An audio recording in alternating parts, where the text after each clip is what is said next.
Certaines espèces moto semblent avoir confondu performance et brutalité. Toujours plus de puissance, d'agressivité, de violence esthétique même. À un contre-pied d'excès devenu presque norme, Norton Motorcycles, aujourd'hui la propriété du géant indien TVS et qui est aussi le 3 ou 4e constructeur mondial moto, signe un retour fort et prend une direction différente avec cette nouvelle Manx R. Pour m'en rendre compte, j'ai répondu à l'invitation du constructeur installé à Solihull, au sud de Birmingham, et l'ai rejoint en Espagne, du côté de Séville. Alors, Superbike ou Super GT cette Manx R 2026 ? Vous êtes bien sur The Outrider, ouvrez les yeux, montez le son car je vous emmène sur les routes de la vitesse et des belles manières.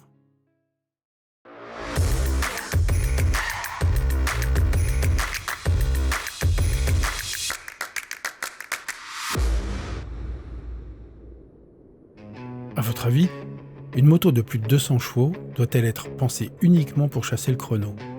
Pour cette approche, ils ne sont plus qu'une poignée de constructeurs à vouloir le proposer. Le truc, c'est que cette course à l'armement exige expérience, solides moyens financiers et impose des qualités physiques évidentes si l'on veut pleinement exploiter ce potentiel ou si l'on ne souhaite pas profiter du contrat obsèque par anticipation. Ce constat, cette vision, sont ceux de Norton, le nouveau Norton Motorcycles. L'invitation à la redécouverte m'emmène en Espagne, non loin de la sublime et fervente Séville. Les présentations sont faites via une instructive conférence de presse, la toute première de son histoire d'après ses représentants. Je vais y apprendre que pour ce énième relancement, et oui, un de plus, l'industriel indien a laissé aux équipes britanniques une carte plus blanche qu'un jour de brouillard sur la Tamise londonienne. Design, châssis, moteur, rien, si ce n'est la cylindrée, n'est conservé de la dernière V4 qui fut commercialisée jusqu'en 2025. L'essai, lui, s'organise pour le lendemain. J'aurai droit à 2 sessions de 20 minutes sur le technique circuit de Monte Blanco, en guise de café matinal, suivi d'un parcours de 350 km sur route ouverte pour digérer le déjeuner. S'il existe 4 finitions différentes de cette Manx R, je vais avoir le privilège de tester l'une de ses versions la plus haut de gamme, la Manx R Signature, qui se distingue, entre autres, par des jantes en carbone moulé du plus bel effet. Allez, combi, casque, gants, cette fois, pas moyen que j'oublie quoi que ce soit.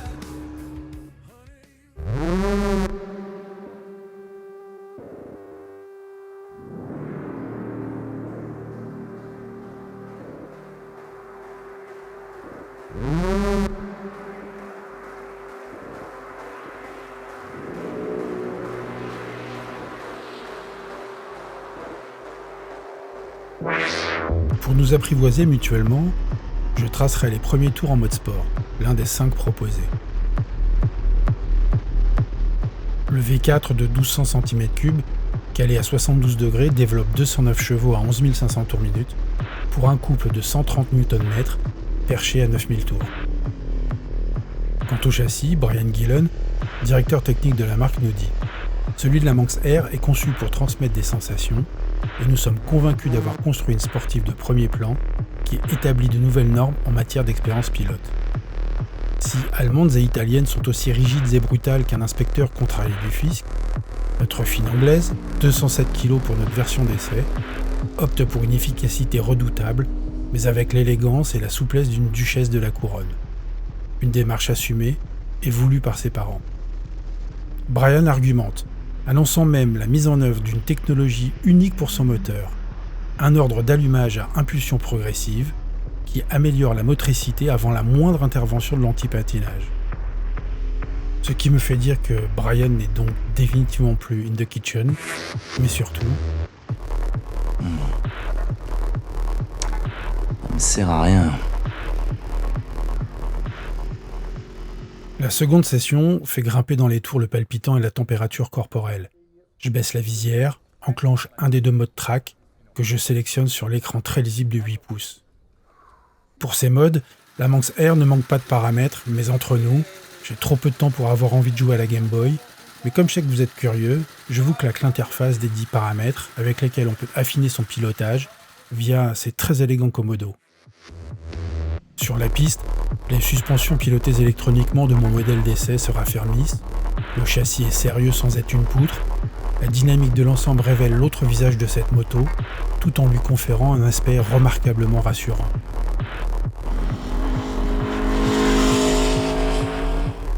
Là encore, c'est voulu par les équipes de Norton, qui ont analysé plus de 200 000 km de données prélevées sur les superbikes de la concurrence de plus de 1000 cm3 et qui montrent que nous passons seulement 2% de notre temps dans les hauts régimes.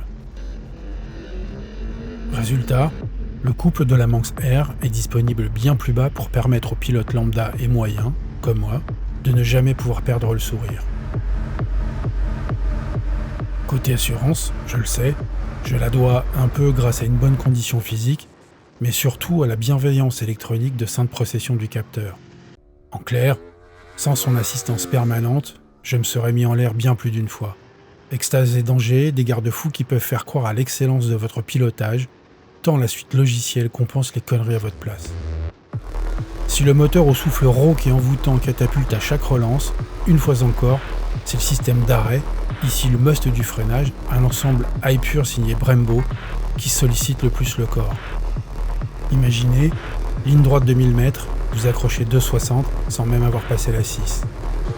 Indicateur des 300 mètres, zone de freinage, vous les prenez, vous venez de décélérer de 200 km/h, comme si vous aviez pris un mur invisible. Mâchoire serrée, sangle abominable, adducteur, épaules, bras, bref, tout prend cher.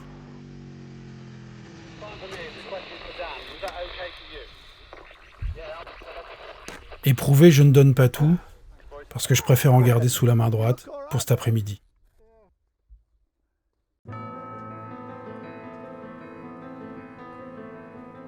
Le Monte Blanco est derrière nous, et c'est en civil que nous nous insérons dans la circulation espagnole.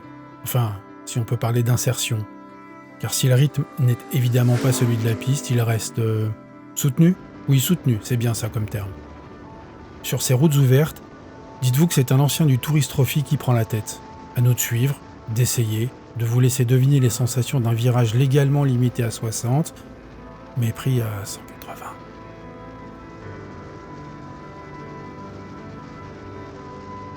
Fort heureusement, Christophe Oman, le patron du marketing, a pris soin de nous rassurer avant de partir. La police est au courant de votre présence et de ses essais. Malgré tout, gardez bien sur vous votre permis de conduire. Donc, pour le moment, on le crame pas. Les virages défilent, la Manx R ne manque de rien. Le confort est plus qu'acceptable pour une telle machine, moins extrême en comparaison de ce que j'ai déjà pu tester. Les suspensions gomment efficacement les défauts. Le moulin lance et relance. Le châssis, généreux sur son empattement, impose d'insister en entrée de virage.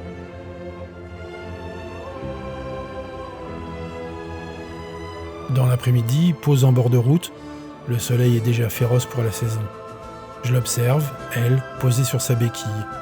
Je me repasse les détails, reprends les informations données par l'équipe Norton, mes propres sensations, et je constate. Je constate et je réalise. Je la compare à ce que je connais, folle extravagance italienne, violente rigueur allemande et... Pour ce joyeux britannique dont la finition globale est sublime, flegme sophistiqué et puissance d'une boxeuse anglaise. Intelligente, ultra rapide, efficace, mais respectueuse de son adversaire. Avec cette Manx R, Norton Motorcycles vient de produire une moto comparable à une Aston Martin, une Bentley ou une Jaguar. Enfin, celle d'avant. Alors pour vous, Superbike ou Super GT ? Allez, dites-moi ce que vous en pensez en commentaire. De mon côté, je la trouve esthétiquement sublime. Elle est utilisable au quotidien de par sa souplesse et sa position moins extrême. Mais méfiez-vous, au moindre bout de piste prévu pour, elle relèvera son noble gant et tentera de vous mettre une belle raclée. Lorsque je fais part de mes observations aux équipes du constructeur, je vois leur sourire, devine que j'ai touché du doigt des sensations, ce qu'ils cherchaient exactement à me faire vivre, la joie et la fureur du gentleman rider. Si les photos sont aujourd'hui devenues trompeuses au contact du bien réel, le charme opère, c'est immédiat, collégial. Comme une volonté d'affirmer le retour de l'excellence, comme une une preuve que le présent honore le glorieux passé. Et comme on dit de l'autre côté de la Manche, welcome to the new Northern Motorcycle. Si cette vidéo vous a plu, abonnez-vous, activez les notifications, laissez-moi un pouce bleu, un commentaire, bref, faites ce qu'il vous plaît. En attendant de nous retrouver très vite, n'oubliez pas, ride free, ride fast and smile.